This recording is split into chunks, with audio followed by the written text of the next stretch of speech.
ध्यान दीजिए, आज हमारे साथ भावना सिंह हैं और नवोदय नॉलेज सिटी आपके लिए एक सेल्फ स्टडी डायरी कम स्टूडेंट सेल्फ ट्रैकिंग शीट लेके आई है। आप अपने आप को कैसे ट्रैक कर सकते हो, जैसे एग्जांपल के लिए मैं ये बताऊं कि पिछला 5 रिजल्ट में आपको किस सब्जेक्ट में कितना नंबर आया था ये बताओ, वो आपको याद नहीं रहेंगे। तो अपने आप को ट्रैक करने के लिए, अपने आप को ये देखने के लिए मैं कहाँ पे हूँ, क्या मैं आगे बढ़ रहा हूँ या बीच में रुका हुआ हूँ या पीछे की तरफ जा रहा हूँ। आज नवोदय नॉलेज सिटी आपके लिए एक सेल्फ स्टडी डायरी लेके आई है। इसको कैसे मेंटेन करना है ये भावना सब लोग मेंटेन करवा के और फिर आपको बताते हैं डिटेल में। ये सेल्फ स्टडी डायरी है, इसको कैसे आप मेंटेन करोगे ये देखो। ये है सीरियल नंबर, जैसे आप यहाँ सीरियल नंबर 1 डालेंगे, जिस डेट को पढ़ने के लिए आप बैठेंगे वो date, start time, finish time को खाली रखेंगे, कौन सा टॉपिक आपने स्टार्ट किया वो यहाँ लिखेंगे और किस बुक से, एनसीईआरटी से पढ़ रहे हैं या टीपीपी से या कोई नोट्स है, प्रीवियस ईयर का क्वेश्चन है या कोई रेफरेंस बुक है, वो आप यहाँ मेंशन करेंगे। मान लेते हैं एक दिन के अंदर आप जो है 5 बार पढ़े, 1 2 3 4 5, आप हर बार डेट सेम लिखोगे, टाइम अपना अपना लिखोगे और फिनिश टाइम तब लिखना है जब मान लो आज अभी जो है 12 बज रहे हैं टोटल, ठीक, और 12 बजे से आप पढ़ना शुरू किए। इसको खाली रखेंगे, यहाँ के एक टॉपिक लिखेंगे, टॉपिक लिखने के बाद आप यहाँ बुक्स का रेफरेंस लिखेंगे। ये करते हुए 4 बार अगर लिखेंगे, मान लेते टोटल मिला के 7.5 आवर होते हैं, तो जो कोई भी सिग्नेचर चेक करने आएंगे वो अपना सिग्नेचर करेंगे कि क्या सही में आपने ये पढ़ा है, और आपका नोट्स भी चेक करेंगे कि क्या सेम सब्जेक्ट का, सेम टॉपिक का आपने। सेल्फ स्टडी डायरी के बाद इसी डायरी में आगे देखिए बच्चा अपना अपना रिजल्ट, जैसे मैं थोड़ी देर पहले मैं बताया था कि पिछला 5 रिजल्ट आपको याद नहीं रहेगा, लेकिन इसमें सीरियली देखेंगे कम से कम 35 रिजल्ट, 35 बार जो हम एग्जाम दे रहे होंगे उसको ट्रैक करेंगे। कैसे ट्रैक करेंगे, देखिए मान लीजिए ये नोटिस बोर्ड पे एक रिजल्ट लगा हुआ है, तो इसमें आप अपना नाम सर्च करोगे, आप कितने नंबर पे आ रहे हो, क्या नाम है आपका, भावना, देखिए भावना सिंह 44 नंबर पे आप आए। अब इससे पहले हम कुछ प्री इंफॉर्मेशन जो हेडिंग में है इसको देखेंगे। आप लिखो यहाँ सीरियल नंबर 1 लिखिए, सीरियल नंबर 1 हो गया।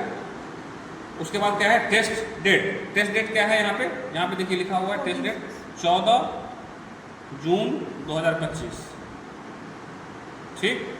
इसके बाद टेस्ट आईडी, टेस्ट आईडी क्या है 2256 हो गया। इसके बाद test type minor test 2 MT2 minor 2 डालेंगे, ठीक। अब बैच कौन सा इंक्लूडेड है, इसमें सिर्फ नीट फाउंडेशन है, नीट फाउंडेशन NF, ठीक। और मैक्सिमम मार्क कितने नंबर का हुआ ये एग्जाम, 720। अब आते हैं आपके नाम पे 44, आपने फिजिक्स में एक भी अटेम्प्ट नहीं किया, तो लिखिए 0 राइट, 0 रॉन्ग, 45 लेफ्ट, आपने 45 छोड़ दिया। ये देखिए R belongs to right, W belongs to wrong and L belongs to left, ठीक। अब इसके बाद आपने केमिस्ट्री में भी 0 अटेम्प्ट किया, 0 सही हुआ, 0 गलत और 45 आपने छोड़ा, ठीक। अब आते हैं बॉटनी में, बॉटनी वाले पार्ट में आपने 42 सही किए, 1 गलत किए और 2 छोड़ दिया, तो बॉटनी में आपको आया 167। अब आते हैं जूलॉजी वाले पार्ट में, आपने 23 सही किए, 2 गलत किए और 20 आपने छोड़ दिया, तो जूलॉजी वाले पार्ट में आते हैं आपको 90। टोटल मिला के कितना नंबर आया आपको 257, और इस 257 आउट ऑफ 720 कितना परसेंट होता है 35.69। और टोटल यहाँ देखेंगे 63 स्टूडेंट इस एग्जाम में अपियर हुए थे और आपका परसेंटेज रहा 35.69 और क्लास रैंक रहा 37, ठीक। अब ऐसे ही जब एग्जाम होगा आप ऐसे ही अपना रिजल्ट मेंशन करते जाओगे, तो ये नोटिस बोर्ड से हर वीक हट जाती है, क्योंकि हर वीक में या हर 15 दिन में एक ना एक टेस्ट होगा, तो आप यहाँ कम से कम 35 टेस्ट एक सीट में यहाँ आपको 35.69, अगली बार कम से कम 36.69 आना चाहिए, उसके अगली बार 37.69, ऐसे करके यानी 1% अगर हम बढ़ते गए तो अगले 60 टेस्ट में हम 96 के अप्रॉक्स में होंगे। ठीक, कोशिश यही करना है और 2027 में आपको नीट क्वालिफाई करनी है इसकी मदद से और अपनी मेहनत और इसी में तीसरी चीज़ ये है कि जैसे हम लोग बच्चों को छुट्टी देने के लिए चाहे शॉर्ट टर्म लीव हो या लॉन्ग टर्म लीव हो, किस डेट को कितने बजे गए और किस डेट को कब आए और क्या कारण था, मेडिकल इशू था या फिर कुछ सामान परचेज करना था, किस वजह से बच्चे बाहर गए हैं, वो साथ में कितने दिन वो बाहर रहे वो यहाँ लिखाएगा। अगर पूरे एक दिन या उससे ज़्यादा नहीं होता है तो हम लोग नंबर ऑफ आवर यहाँ काउंट करेंगे और बच्चे का सिग्नेचर लेंगे और फैमिली मेंबर में फैमिली माता पिता भाई कौन उनको अप्रूव किए हैं, जैसे हम कॉल पे बात करने पे या पेरेंट्स यहाँ आए हैं उस बेसिस पे उनका नाम और या रिलेशन ये लिखाएगा। उसके बाद फिर यहाँ जो है जो छुट्टी देंगे अथॉरिटी वो सिग्नेचर करेंगे।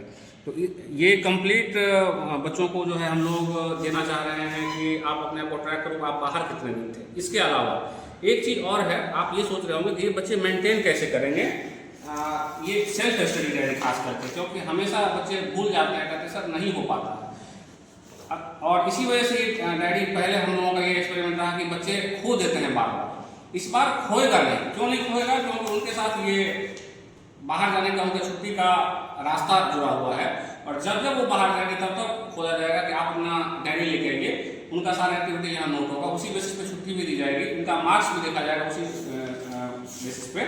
और बार बार अगर किसी चीज़ का यूज होता है तो जल्दी खोता नहीं। जैसे आप देख लीजिए हम लोग मोबाइल रेगुलर यूज करते हैं तो मोबाइल जल्दी खोता नहीं है, बट कोई पेपर या कोई रिसिप्ट आप बैंक में पैसा जमा करके कोई किसी कारण से लाए वो कहाँ रखा जाता है पता नहीं चलता। इसलिए हमने इस दिनों को क्लब किया है। Thank you.